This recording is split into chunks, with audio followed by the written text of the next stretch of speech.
como que no estamos locos por pensar de que realmente su énfasis sea una ley dominical. Es algo que ellos mismos con sus propias Y palabras lo han dicho. ahora vamos a escucharlo. Nos vamos a meter dentro de esta sala. ¿Ven el fondo ahí? Esas cortinas rojas. Bueno, las van a volver a ver en los videos que la vamos a ver. En la misma conferencia donde participó J.D. Vance, tenemos aquí a este famoso doctor y que es posgrado, Chad Pecknold. Este es el cerebro del Opus Dei en el sentido teológico, quien le ha estado llenando el oído a las personas que han materializado el proyecto 2025 y a J.D. Vance. Se dice amigo de J.D. Vance. De hecho, comparten su ideología teológica agustina, podríamos decir, de San Agustín como el máximo prócer intelectual dentro de la iglesia. Ahora lo vamos a escuchar a ver qué dijo y cuáles son las claves para hacer que la sociedad vuelva a Dios. ¿Qué es lo primero que se debe hacer? Aquí vemos las cortinas, ¿no? Aquí tenemos que es profesor de teología sistemática en la Universidad Católica de los Estados Unidos de América. Y quizás muchos de esta teología están en todas las iglesias evangélicas. ¿Le suena esto, teología sistemática? ¿Le suena, no? Sí, y quizás, casi 100%, o 99% en nuestra iglesia también, porque formación espiritual, cosas así, nosotros adoptar esto de los evangélicos y ellos adoptar eso de catolicismo. So vamos a quizás escuchar cosas muy familiares lo que estamos escuchando en nuestras iglesias también. So vamos a escuchar con mucho cuidado. Sí. Veamos entonces qué decía esta persona. He hecho la síntesis de lo principal, pero no es un detalle, es la síntesis. ¿Sí? Esto quiero que quede claro. No es de que yo saqué un fragmento y que habló de otras cosas. No, esto es lo principal de lo que dijo. Escuchemos. The Church on Pilgrimage has this power of purification and perfection, not only for individual souls, though, but rather it is good for cities. It is good for those who sit on their porches. It is good for those who form families. It is good for entire nations, and even, dare I say, empires.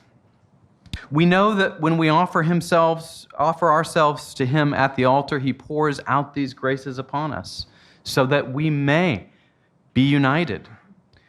We long for that unity, not only the unity with one another, but we long for unity with God, and this is only possible through the perfect society. But it is precisely the perfect society that is a make-weight against materialism.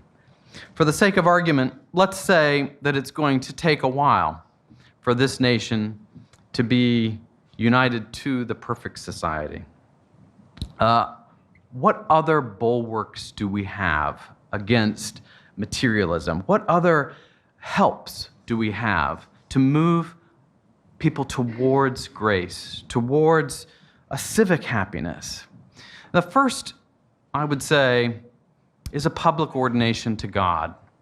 This is actually something which is within the American tradition. We have it on our money. We have it on buildings. The public ordination to God is something that has suffered badly in recent decades, but it is easily restored. And I would say it is enacted and continues to be on the books in many different states in the way of blue laws, of Sabbath laws. If you've been following our disputes, we've been proponents of Sabbath laws. A restoration of the Sabbath is the most concrete and material gift that we can give to our nation. Secondly, a restoration of a realist view of the common good. A public orientation to God then reflected where? Reflected in concrete ways, in national holidays, in civic liturgies, in laws, indeed, Sabbath laws, Sunday laws that would require a cessation of what? Commerce. A cessation of all that commerce, of that Mac boondoggle or whatever that was delivered by that 75-year-old man on the door of the Papin residence on a Sunday morning could cease, and we could be free for one day, for God, for the debt that we owe to Him. For we are first and foremost debtors to God. We are first and foremost debtors to God. I think of some of our donors in this room who have taught me that. Secondly, this public ordination to God points us precisely to the way that it is in the very nature of goodness to communicate itself to us, to be made common. And in the Catholic vision, the sharing of the common good is precisely the way in which our personal goods are elevated. Sabbath laws are a way of publicly orienting us to God, but also safeguarding the common good of the family, the common good of the sacrament of the family, marriage, the common good of local communities, the common good of, indeed, Holy Church. And the state, in making such laws, sets a limit. Itself must set the limit. The state itself must set the limit on a burned-out materialism that leaves us sad on porches, waiting for things that we should not wait for.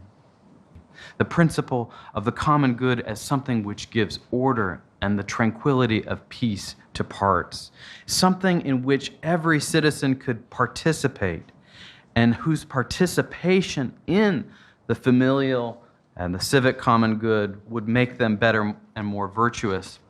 This metaphysically thick vision of the common good, I think, at least turns us in the right direction for restoration. The best way to protect the person from the abuses of private interest, from the abuses of personal and corporate greed, is to think about the good of the whole, not the competing rights and interests of the parts. And the way that Constantine helped the church by state support, Theodosius helped the church by crushing foul altars, which brought great impurity to Rome. And we have that same duty, I think, as Catholics who are political by nature, to pull down those ramparts. ¿Está claro? Bien claro. Sin pelos en la lengua lo hemos escuchado, en su círculo, ¿no? Pero hemos podido acceder a ciertas publicaciones y está clarísimo. Las intenciones. Y dice que prácticamente la clave del éxito es imponer la ley dominical.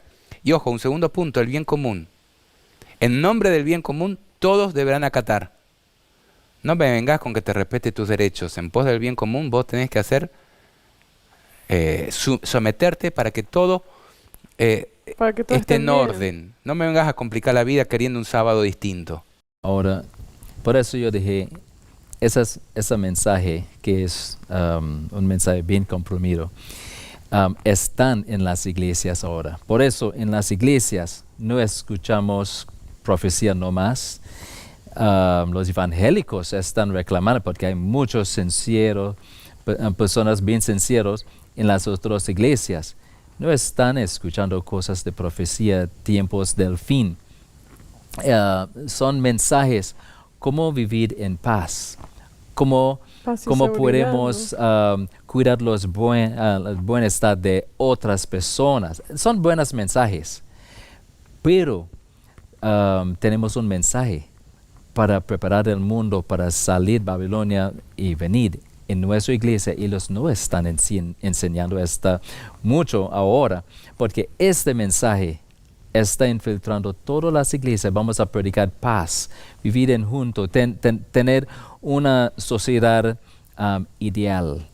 Y la sociedad perfecta. La sociedad perfecta. Para tener una unión con Dios. Decía que y era una unidad entre todos. Que era necesaria una sociedad perfecta para la unidad con Dios. Right, so por eso esa pomilla entrando todas las iglesias. Pero con esto no es bien claro, ahora, no hay escape. ¿Cuál es nuestra tarea, más allá de lo que hagan los encargados de iglesia?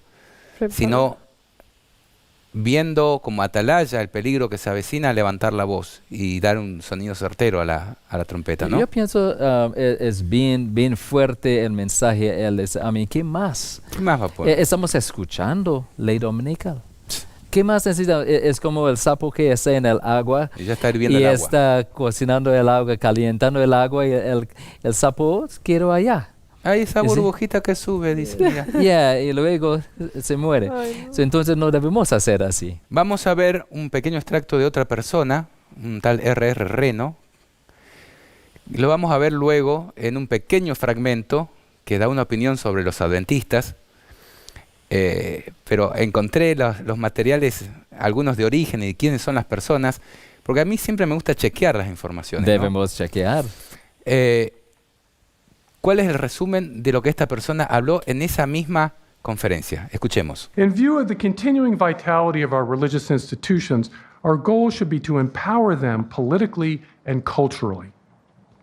Schemes to secure state funding for religious schools need to be advanced, for example. I also have advocated in other instances overturning the school prayer cases from the early 1960s to allow for the restoration of ecumenical prayer in public schools. And then Chad Pecknold has just urged us to think about how to fence in the Sabbath, or at least fence commerce out on the Sabbath. Again, we live in a very Sábado que es domingo diverse para ellos, country, ¿no? but there are things that are possible, and often what stands in the way is really a legacy of hostility to religious institutions that took hold in our jurisprudence after the Second World War. We need to use the art of politics to renew and strengthen these love society. We need to use the art of politics to renew and strengthen these love societies. Necesitamos utilizar el arte de la política, dice, ¿no? Sí. Desde la religión. ¿Qué es eso si no es justamente la imagen de la bestia? Exactamente. Exactamente, la imagen de la bestia está surgiendo delante nuestro. Todavía no está gobernando, pero empieza el 20 de enero. Vamos a ver a continuación, y ya después hacemos una etapa de conclusiones, un video que ha estado dando vuelta en ciertos círculos adventistas. He hecho una compactación para centrarnos en cuestiones objetivas y centrales de cómo todo esto que hemos estado estudiando se cumple en lo que estamos viendo en la realidad de los Estados Unidos. Veamos. Haré América grande otra vez, y tal vez, y vamos a devolver la religión a nuestro país. Vamos a devolver la religión a nuestro país. Él afirmó que hay que traer de vuelta la religión y el cristianismo. Vamos a restaurarlo y creo que es lo que más falta en este país. Es lo más importante que falta. Tenemos que devolver nuestra religión. Tenemos que devolver el cristianismo en este país. Me pregunto, ¿qué tipo de adoración está pensando Trump? ¿Qué tipo de religión introducirá Trump? Respuesta: todo se basará en el proyecto 2025. Este ominoso y extraño proyecto estará en pleno desarrollo. Una amalgama de grupos de pensamiento de derecha dejó de lado sus diferencias, se unieron y publicaron un documento de 920 páginas. Y en este documento expusieron todos los planes a seguir. Estamos listos para empezar desde el primer día de la próxima administración. Asegurémonos de que nosotros, como conservadores, estemos listos para comenzar el 20 de enero de 2025. Esta será verdaderamente la edad dorada de América. Eso es lo que debemos saber. Elon Musk escribió: cuando Trump asuma la oficina, Novus Ordo Seclorum, que significa simplemente un nuevo orden mundial. Lo que también puedes ver en el billete de dólar, incluso los medios están destacando que estamos entrando en una nueva era dorada. Pero lo dicen de forma diferente. 6 de noviembre de 2024. Noche de elecciones en Fox News, Trump es el fénix de las cenizas. 9 de noviembre de 2024. El presentador de Fox News llama a Trump el fénix político más grande de EE. Un fénix es un ser legendario que representa un cambio hacia el nuevo mundo. Y el hecho impactante es este: un fénix en Egipto y en la antigüedad clásica, un pájaro fabuloso que se asocia con el culto al sol. Esto se conecta con la historia de EE, y sorprendentemente con un patrón profético en los días finales. En el billete de $1 hay un águila a la derecha con una corona dorada y 13 flechas. La gran controversia afirma que al final la imposición del día del sol será vista como el secreto para volver a la paz y prosperidad que disfrutó Estados Unidos al ser fundado. J.D. Vance dice que la nueva administración será implacable. Lo que debemos aprender de los últimos 10 años es que realmente necesitamos ser implacables en el ejercicio del poder. Y ahora discuten sobre la creación de leyes bíblicas. Es el regalo más concreto y material que podemos dar a nuestra nación. Leyes, actos, leyes sabáticas, leyes dominicales que exigirían una cesación de ¿qué? Comercio. Ya que son leyes azules, entonces deberías prohibir los equipos deportivos los sábados para acomodar a judíos o musulmanes, adventistas del séptimo día. ¿Cómo se puede manejar eso? No estamos obligados a satisfacer a todos los grupos. ¿Y qué pasará con los adventistas del séptimo día que son fieles en guardar el sábado bíblico, es decir? Privilegiando el cristianismo, porque ¿qué religión descansa en domingo? Bueno, es el cristianismo, así que no lo haces el sábado, no lo haces, así que estás diciendo explícitamente que esta es una tierra cristiana y vamos a obligarte a obedecer algún tipo de cristianismo, y esa es la mejor crítica. Solo diría, sí, eso es exactamente lo que hace, solo diría, no voy a rechazar su objeción, solo la voy a aceptar. Sí, así es el nacionalismo cristiano. Estamos diciendo que vamos a dar preferencia a la verdadera religión, que es el cristianismo. Así que sí, estamos dando preferencia a un día cristiano. Es un día santo en cierto sentido. Un buen presbiteriano, cada domingo es sagrado, y lo haremos porque somos cristianos. Esa es la idea del nacionalismo cristiano. No voy a decir que es bueno para todos. Todos tienen el día libre. Pero sí, es un reconocimiento explícito de la privilegiación hacia el cristianismo. WashingtonPost.com dice que Trump promete distanciarse de quienes no les gusta, entre comillas, nuestra creencia.